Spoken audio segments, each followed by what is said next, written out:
La chute du dollar, la dépréciation du dollar par rapport à la gourde fait la une depuis plusieurs jours et cette chute qui a commencé la semaine dernière continue encore chaque jour et le dollar baisse par rapport à la gourde. Aujourd'hui, je crois qu'on est aux environs de 75 gourdes pour $1 et il y en a qui prévoient que ça va encore continuer. Donc pour faire le point sur cette question, nous avons avec nous ce soir M. Eddy Labossière, économiste. Bonsoir M. Labossière, bienvenue sur Metro News. Ok, bonsoir et je profite pour saluer les auditeurs et auditrices de Metro News. C'est avec plaisir qu'on va partager les idées sur la volatilité du taux d'échange et plus spécifiquement la dépréciation du dollar américain, une des rares fois de l'histoire de ce pays, la dépréciation du dollar américain par rapport à la monnaie nationale qui est la gourde. Oui, mais il n'y a pas que la dépréciation, il y a la chute presque quotidienne. Qu'est-ce qui peut expliquer ce phénomène? Parce qu'on est passé de presque 120 gourdes, aujourd'hui on est à 70. Il y a eu une dépréciation de presque 50%. Qu'est-ce qui justifie cela? Et avant de préciser pour vous très clairement les facteurs endogènes et exogènes qui expliquent la dépréciation du dollar américain par rapport à la gourde, je dois préciser que sur le marché de change haïtien, il y a le marché formel, il y a le marché informel. Les 75 gourdes que vous venez de mentionner, c'est au niveau du marché formel. Et c'est même pas 75 gourdes, c'est à peu près 70 gourdes. Oui. Et vous savez, sur le marché informel, à Port-au-Prince, au Gonaïves et à Léogane, le taux, c'est 60 gouttes pour $1. Donc la chute est vraiment vertigineuse. Quelles sont les causes? Bon, il y a plein de facteurs. Avant même cette dépréciation, nos autres économistes, je dirais qu'on s'amusait à dire que bon, la gourde était en train de se déprécier parce qu'il n'y avait pas de production nationale, il n'y avait pas d'exportation, il n'y avait pas non plus l'aide internationale en devises, en dollars ou en euros. Donc c'est ça qui expliquait, pour nous, à un certain moment de la durée, il y a à peu près un mois de ça, la dépréciation de la gourde. Mais brusquement, on s'est rendu malheureusement compte, ou bien heureusement compte, qu'on n'a pas de production nationale, les fondamentaux de l'économie ne se sont pas améliorés, on n'a pas eu exportation et on s'est rendu compte, on se trouve dans un constat que brusquement, la gourde est en train de s'apprécier alors que les fondamentaux sont toujours rouges, les fondamentaux ne se sont pas améliorés pour autant. Donc, on s'est mis à chercher, évidemment. Et la première chose qu'on a pu découvrir, c'est le marché informel. On ne savait pas le niveau de désintermédiation de la monnaie nationale par rapport à l'euro dans l'économie. Il y a un dernier chiffre qui est sorti, donné par le gouverneur de la Banque centrale, disant que 50% des dollars qui rentrent dans l'économie passent par le circuit formel des banques commerciales. Mais il y a un autre 50% qui passe en dehors. Donc, on parlait de monnaie nationale, et chaque fois, on considérait seulement le secteur formel, alors que le secteur informel était là. Donc aujourd'hui, les manifestations, avant même que je vous pose ce que moi j'appelle une correction du marché, eh bien, c'est le secteur informel qui est rentré très brutalement dans le débat et qui commence à manifester sa présence. Ils ont mis au dehors, parce que je parle du marché de change, pas seulement à Port-au-Prince, mais on parle du marché de change en ce moment à Léogane. On parle du marché de change au Gonaïves. Tout ça, c'est le secteur informel. Donc, c'est la présence du secteur informel qui explique en partie cette chute vertigineuse du dollar américain. Mais attention, on a eu d'autres précédents. Pour moi, en tant qu'économiste, la raison fondamentale qui explique la chute vertigineuse du dollar américain, c'est d'abord l'intervention de la Banque centrale. Ce n'est pas l'intervention en ce sens d'une opération d'open market qui consiste à verser sur le marché haïtien 150 millions de dollars américains, parce qu'il a déjà versé 42, parce que dans un passé récent, la Banque centrale avait versé dans son opération de marché ouvert 60 milliards de gourdes, et les banquiers ont pris exactement 2 semaines pour absorber ces 60 milliards de gourdes, et immédiatement après, on avait constaté que la gourde commençait à se déprécier. On se demande qu'est-ce qui se passe. On se dit en quelque part, ce n'est pas l'injection des 42 millions de dollars. Et finalement, on a trouvé 2 éléments qui ne font pas partie des fondamentaux. qui expliquent ce phénomène. Le premier, c'est la sanction, ce sont les sanctions, les amendes que la Banque centrale a demandé aux banques de payer parce qu'ils n'ont pas respecté ce qu'on appelle les normes microprudentielles. Pour une banque commerciale, les normes microprudentielles, ce sont les normes sur les fonds propres. La banque commerciale est tenue de conserver chez lui un certain niveau de fonds propres, c'est-à-dire que fonds qui appartient aux actionnaires. D'un côté et de l'autre côté, la banque commerciale doit avoir un niveau de liquidité en groupe bien déterminé. Donc la Banque centrale, en faisant sa supervision, s'est rendu compte qu'il y avait des banques qui ne respectaient pas ces normes prudentielles. Et pour une rare fois dans l'histoire monétaire de ce pays, la Banque centrale s'est mise à sanctionner les banques. Vous voyez, c'est le premier point, mais je n'ai pas fini encore. Il y a un deuxième point, parce que la population s'est réveillée aussi. La population qui est finalement victime de la dépréciation de la gourde, cette population qui a en principe un niveau de revenu très faible, à chaque fois qu'il y a dépréciation, eh bien, son pouvoir d'achat baisse. Mon cher, très clairement, la population s'est réveillée pour dire à ces banquiers, on ne va plus accepter de dépréciation de la gourde. 125 gourdes, c'est fini. Donc les gens voulaient manifester. Donc ces deux éléments, sanction de la Banque centrale et la possibilité de manifestation devant les banques, ont fait reculer les banquiers. Ils ont accepté finalement de laisser tomber le dollar en quelque sorte. Donc, dès lors, on a constaté cette dépréciation. Mais en quelque part, d'un point de vue beaucoup plus, je dirais, universitaire, je dirais de préférence, au lieu de parler de ces deux éléments fondamentaux, je peux parler, et il y a des étudiants qui m'écoutent là, pendant que je parle, c'est une correction du marché. Vous savez ce que c'est qu'une correction du marché? Je vous Le écoute. marché, je vais vous dire, et je vais dire à vos auditeurs, c'est quoi une correction du marché? Lorsque les gens s'amusent à faire de la spéculation, et c'est de ça qu'il s'agit, les banquiers font de la spéculation. Vous savez comment les banquiers font de la spéculation? Supposons que quelqu'un se présente à la banque, demande 50 millions de dollars américains. Et c'est affiché 105 gouttes. Ils vous diront dans un premier temps, ils n'ont pas.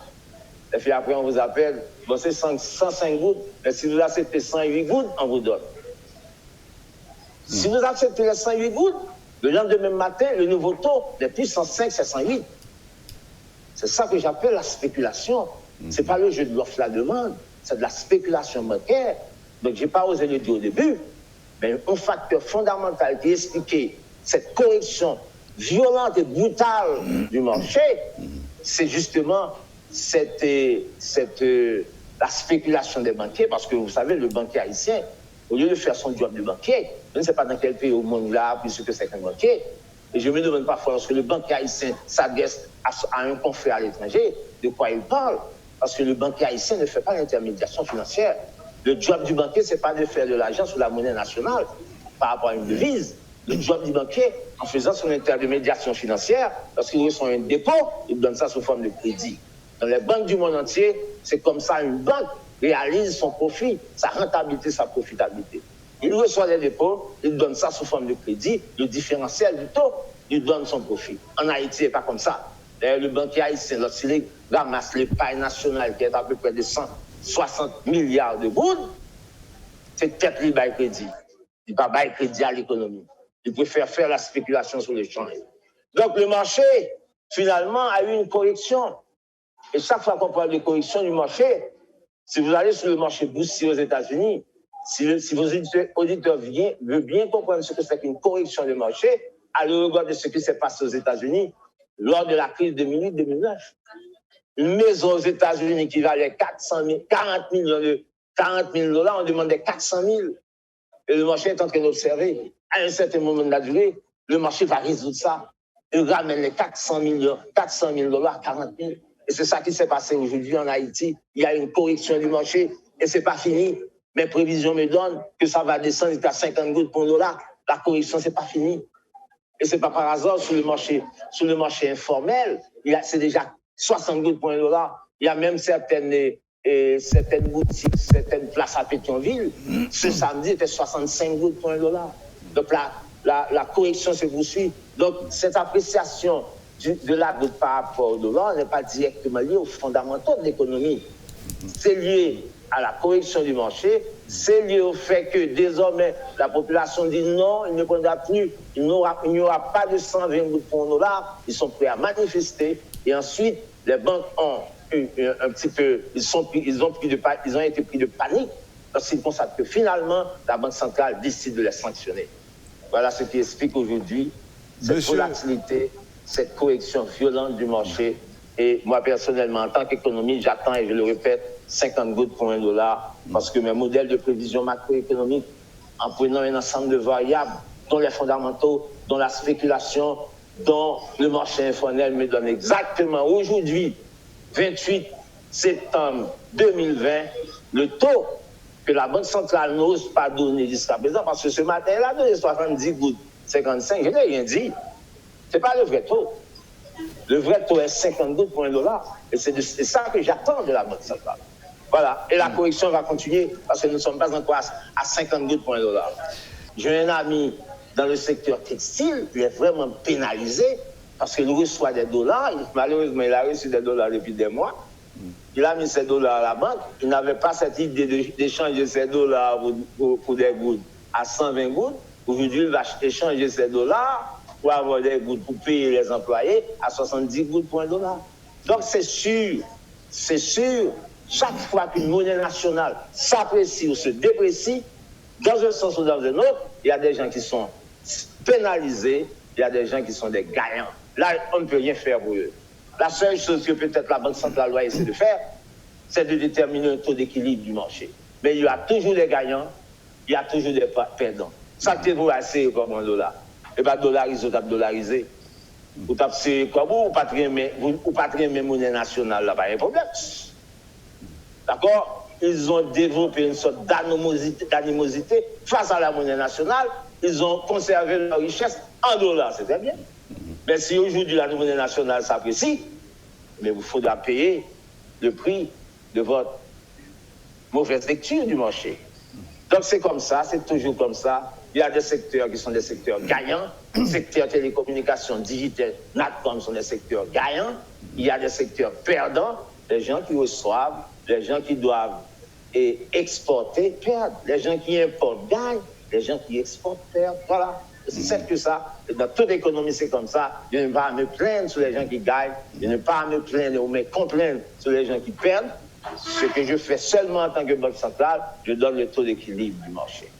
J'ai entendu les gens de la sous-traitance internationale dire qu'ils vont peut-être laisser le pays. Eh bien, qu'ils partent. Ils peuvent partir, oui. Surtout les emplois créés dans le secteur textile. Moi, en tant qu'économiste, j'appelle ça un emploi pépère. Je vous ai très bien suivi, Monsieur Labossière. Donc, en résumé, vous nous dites qu'avec la situation actuelle, ceux qui font de l'importation vont sortir gagnants, ceux qui font de l'export vont sortir perdants dans cette situation. Et quand on sera à 50 gourdes, la situation sera encore plus nettement démarquée. Mais je reprends ma question de tout à l'heure en un mot. Globalement, est-ce que cette chute du dollar par rapport à la gourde, en imaginant même que ça va aller jusqu'à 50 gourdes pour $1, est-ce que globalement c'est bon pour l'économie nationale? Non, je ne peux pas aborder la question dans cette perspective. Est-ce que c'est bon, est-ce que pas bon? Non. J'ai bien précisé au préalable, il y a des secteurs qui vont être pénalisés, oui. Il y a des secteurs qui vont être des gagnants, il y aura des perdants. Donc il faudra peut-être globalement la durée qu'on fasse. Mais globalement, oui, c'est une bonne chose. Vous savez pourquoi je dis oui, c'est une bonne chose? Parce que la majorité silencieuse de ce pays est en train de souffrir depuis des années. Vous savez, en Haïti, sur les 11 millions d'Haïtiens, il y a 5 à 6 millions qui vivent dans une situation de pauvreté, d'extrême pauvreté. Oui, on le au sait, nom de cette pauvreté, au nom des gens qui vivent dans la misère dans ce pays, je pense que 25 gouttes pour $1 aurait été quelque chose d'extraordinaire pour eux. Voilà ma réponse. Bon, eh bien, je pense que nous allons conclure sur cette, je ne sais pas s'il faut dire prévision ou prédiction. En tous les cas, non. votre démonstration... Je n'ai pas fait des prédictions, non, j'ai fait des prévisions. Bon, très bien. Il y a une nuance de taille entre prédiction et prévision. Les prévisions sortent de modèles. C'est pour ça que je vous ai donné le choix. On suppose la prédiction. Lorsqu'on fait de la prévision, on a des éléments scientifiques, on a un modèle à partir duquel on détermine le taux. Très bien. Le taux que je sors, ce n'est pas une prédiction, c'est une prévision macroéconomique. D'ailleurs, c'est sorti dans un modèle macroéconomique de prévision. Avec le logiciel eViews, j'ai pu déterminer ces résultats. Voilà. Parfait. Eh bien, écoutez, Monsieur Edier Labossière, merci infiniment de nous avoir accordé un moment de votre temps. Toutes nos excuses à vos étudiants qui ont eu la gentillesse de vous laisser à cette interview. Et puis, merci et bonne fin de journée. OK, merci à vous. Et au nom des étudiants, je vous dis merci.